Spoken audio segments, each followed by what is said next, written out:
the region and the world. Compiled in the Newstalk Radio Newsroom and powered by DemeraraWaves.com.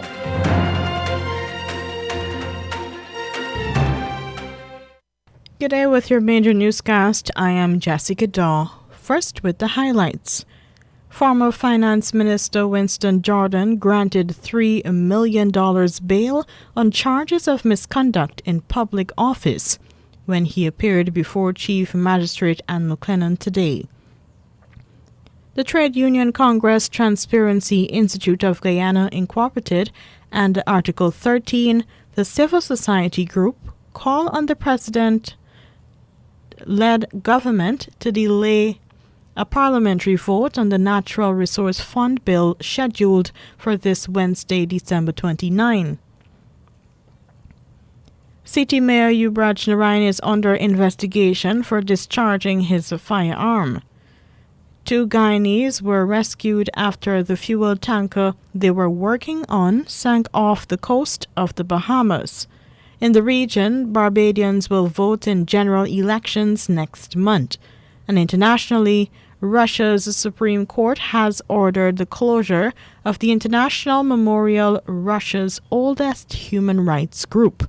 The details of these stories and more in just a moment. Advertise with us on Newstalk Radio Guyana 103.1 FM for best coverage on programs on motivation, beauty and health, parenting and relationships, knowing your rights, and a variety of enlightening content, and get value for your money. Call our helpful staff today on 223-1056 or 223-1041 today. Now for the news in detail. Former Finance Minister under a Partnership for National Unity plus Alliance for Change, APNU plus AFC government, today appeared in court on a charge of misconduct in public office. He was granted $3 million bail by Chief Magistrate Anne McLennan today.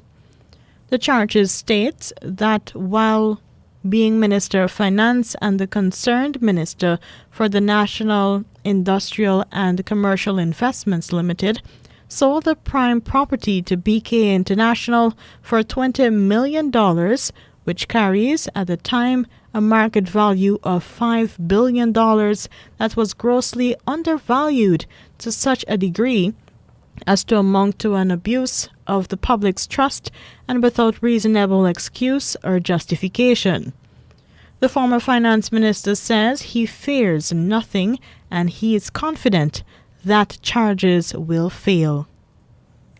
For me, and my family is very unfortunate because I give my life to this country at all levels, local and international and regionally, and I've never turned around.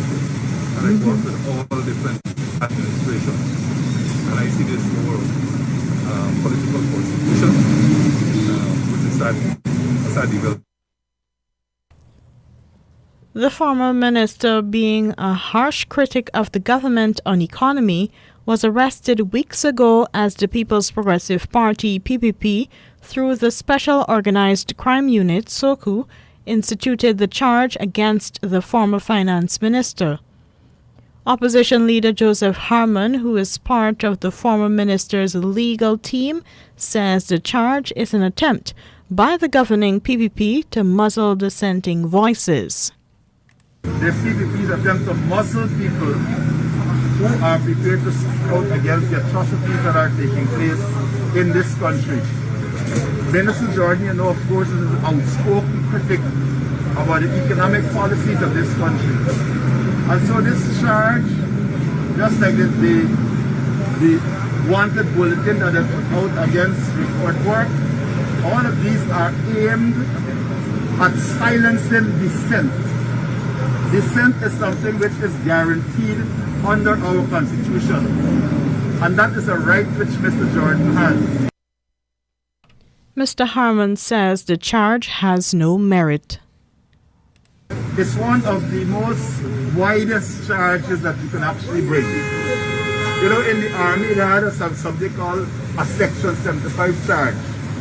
which is conduct to the prejudice of good order and military discipline. This is a charge that you institute where you can't find nothing else. I just showed it to them. So this is that kind of a charge. And I have no doubt that when the evidence is led, that Mr. Jordan would be vindicated. That what is happening here today is a charade, is the PPP charade about ensuring that they can silence certain voices in this society. Mr. Jordan is also represented by attorney at law and leader of the AFC, Kemraj Ramjatan, Darren Wade, and Member of Parliament Roysdale Ford. 3 non-governmental organizations have intensified pressure on the government not to go ahead with debating the new Natural Resource Fund law. The Trade Union Congress, Transparency Institute of Guyana Incorporated, and Article 13, the civil society group formed to promote inclusionary and participatory governance, have publicly called on the government to delay a parliamentary vote on the Natural Resource Fund bill scheduled for this Wednesday. The grouping wants the Natural Resource Fund bill to be referred to a select committee of the National Assembly to allow members of the public to make recommendations. The joint statement by the grouping says it considers it entirely unreasonable, even in the best of circumstances, for Guyanese and their parliamentary representatives to have just 8 working days to consider the text and implications of undoubtedly the most significant piece of legislation of the PPPC administration. The bill was gazetted on December 15 and tabled in the National Assembly on December 16. The organizations say there is no sufficient time to consider the full text of the bill. They say that the oversight provisions in the Natural Resource Fund Act passed by the APNU plus AFC government have been dismantled. They say they also find contentious that the bill allows the government easy access to spend from the fund and emergency purposes.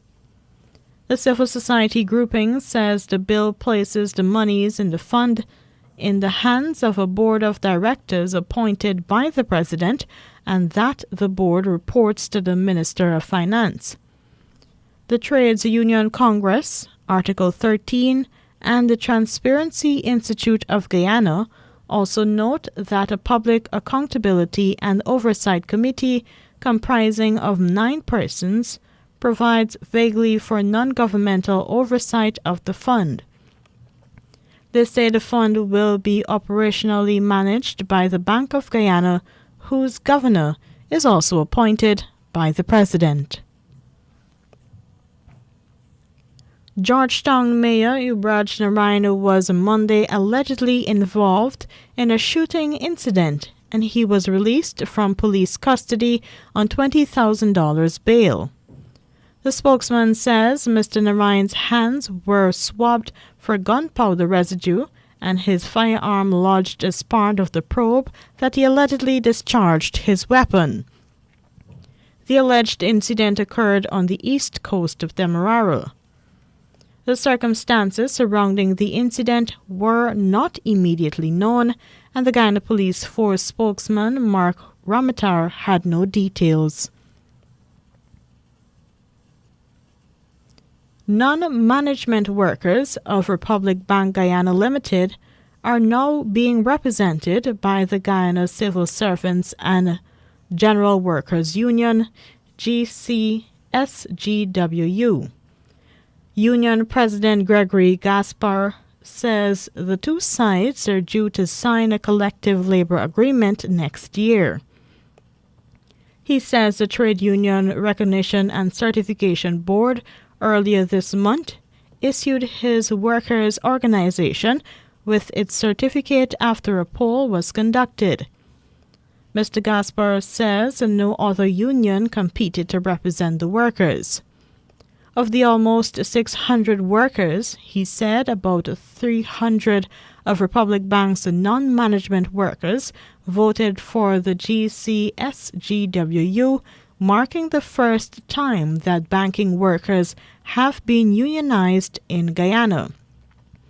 A number of workers, according to the union president, approached his organization to represent them in September, and so a poll was taken.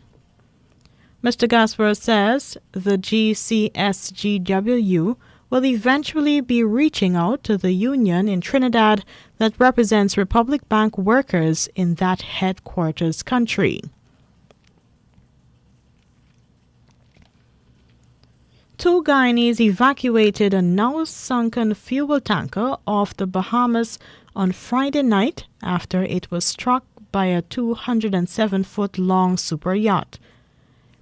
An official of Marine Tanker Services named the two Guyanese as Chief Engineer Colin Ward and Joshua Campbell.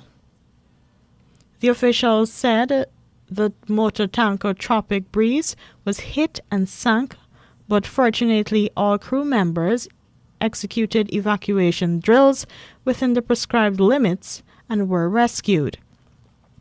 Eyewitness News reported that the 160-foot-long fuel tanker sank 15 miles north-northwest of New Providence.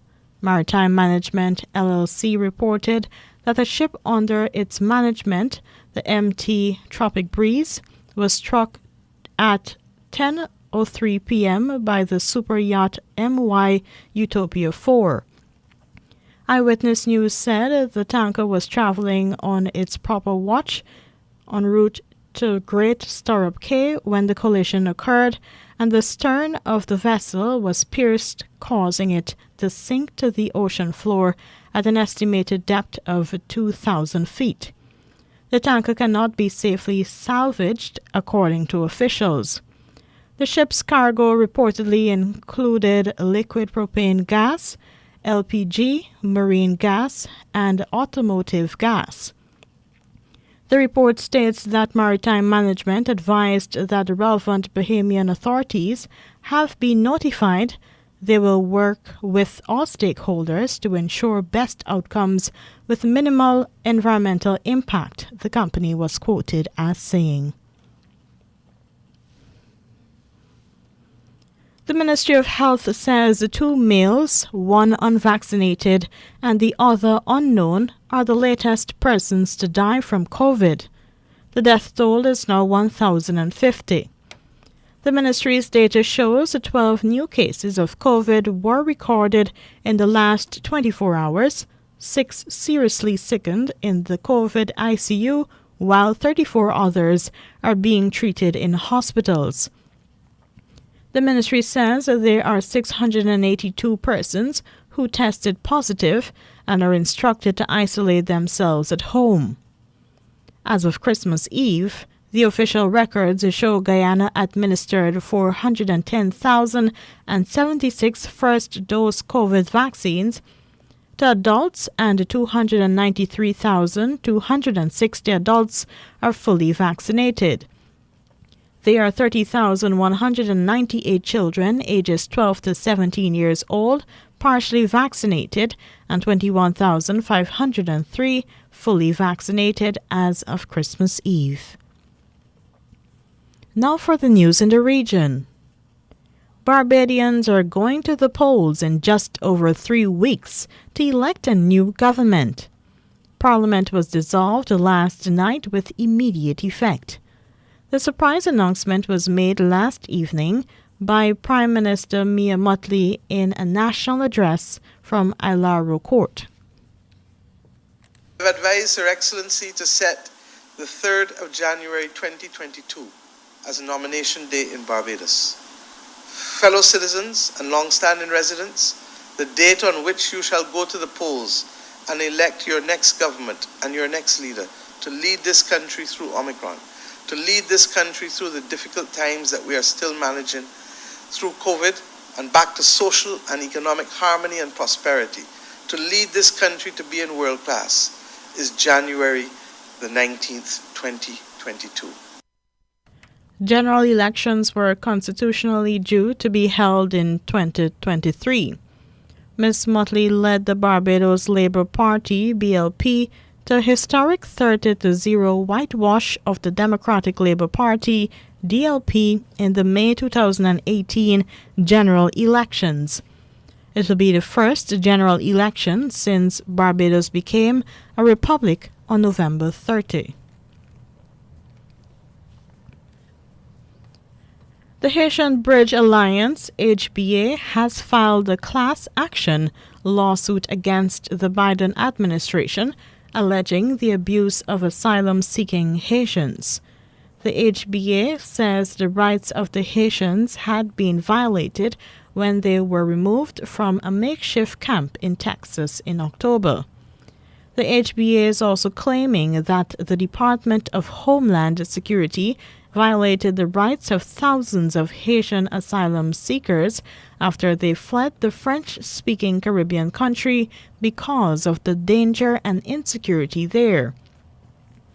According to the HBA, the Haitians on arrival in the U.S.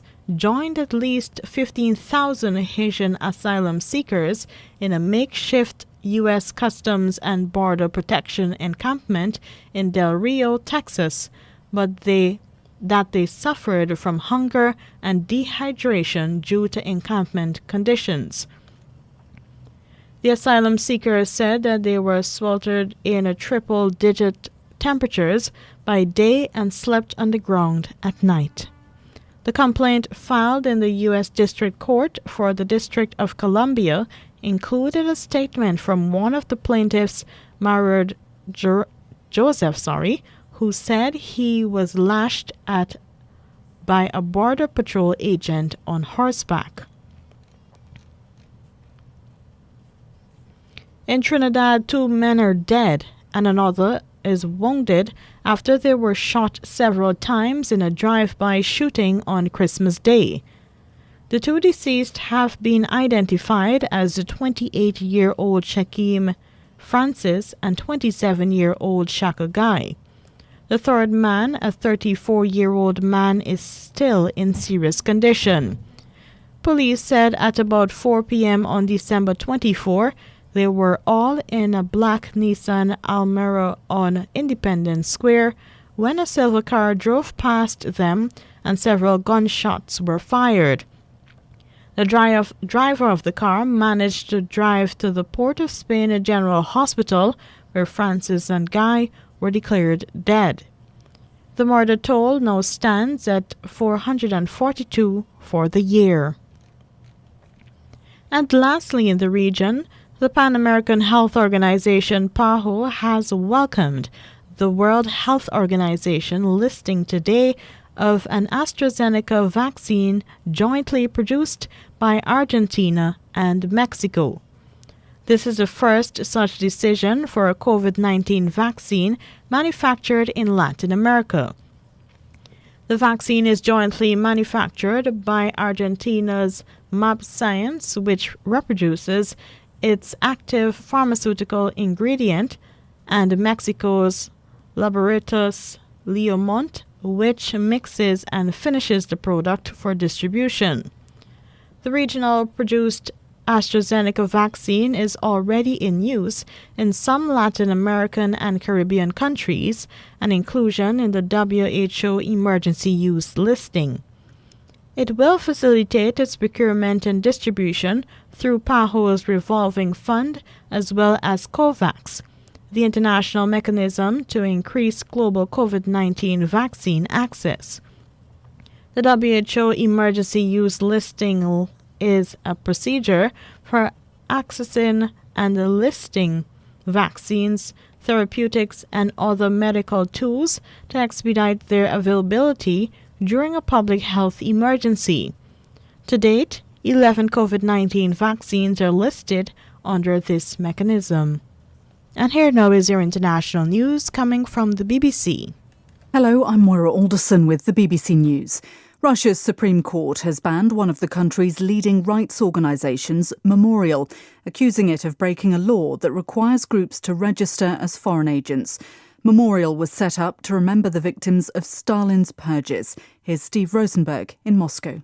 I think what was interesting about the case presented by the prosecution, on paper this was about a violation of the foreign agents legislation. But from what the prosecutors were saying, it was clear that that was just an excuse. Because one thing one of the prosecutors said today really struck a note with me was they said, why do we need an organisation which isn't proud of the glories in the country and is concentrating on the dark past? Because in modern Russia, concentrating on the millions of people who suffered from Stalin's terror, the 20 million people who went through the Gulag, that is not what modern Russia and Vladimir Putin's Russia wants to focus on.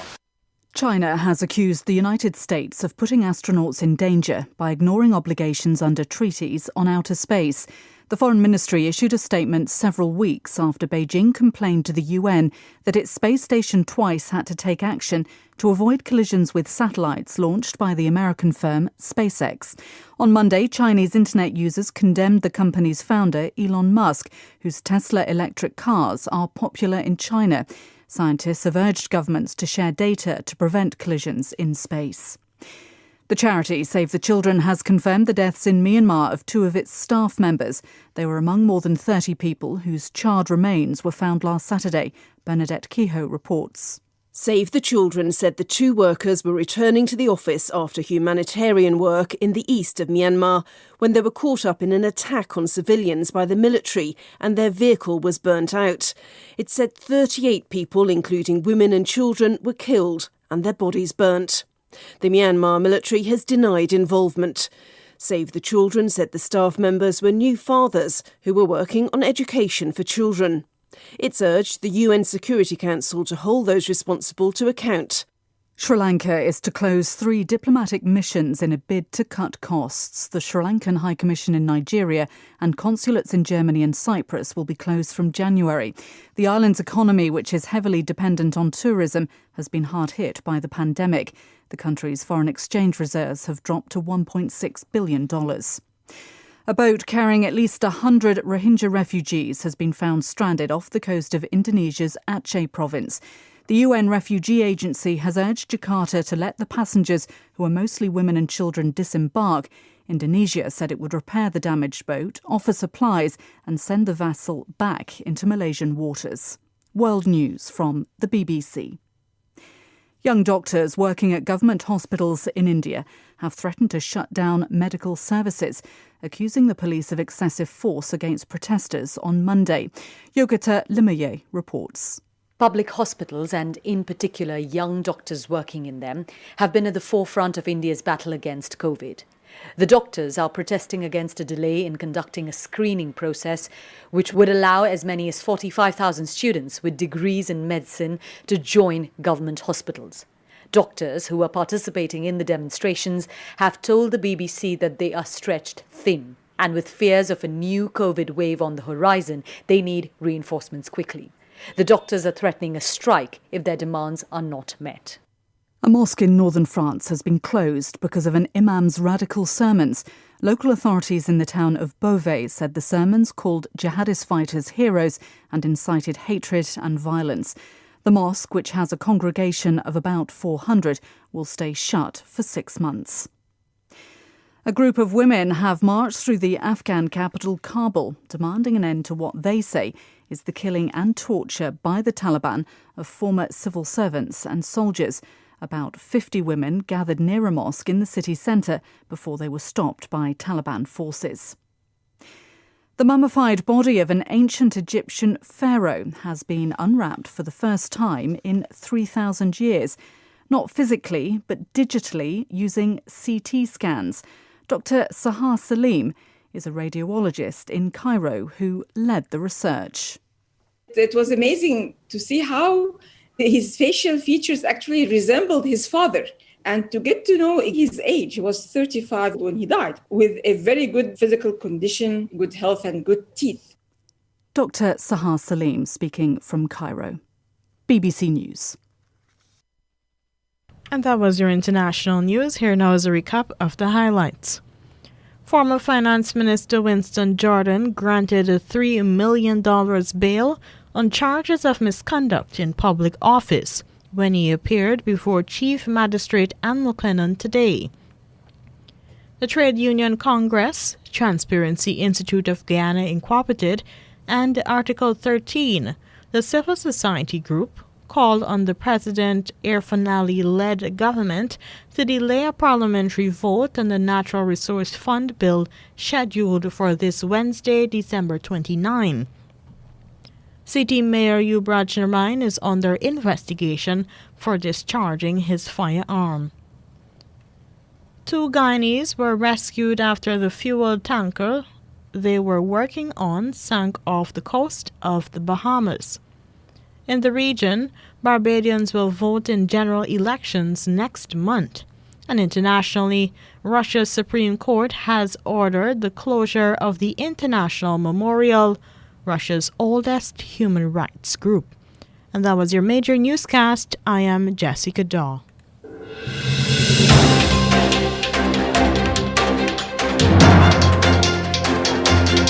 This has been the news, compiled in the News Talk Radio newsroom. For ongoing updates, visit demerarawaves.com, and you can check facebook.com/demwaves and twitter.com/demwaves.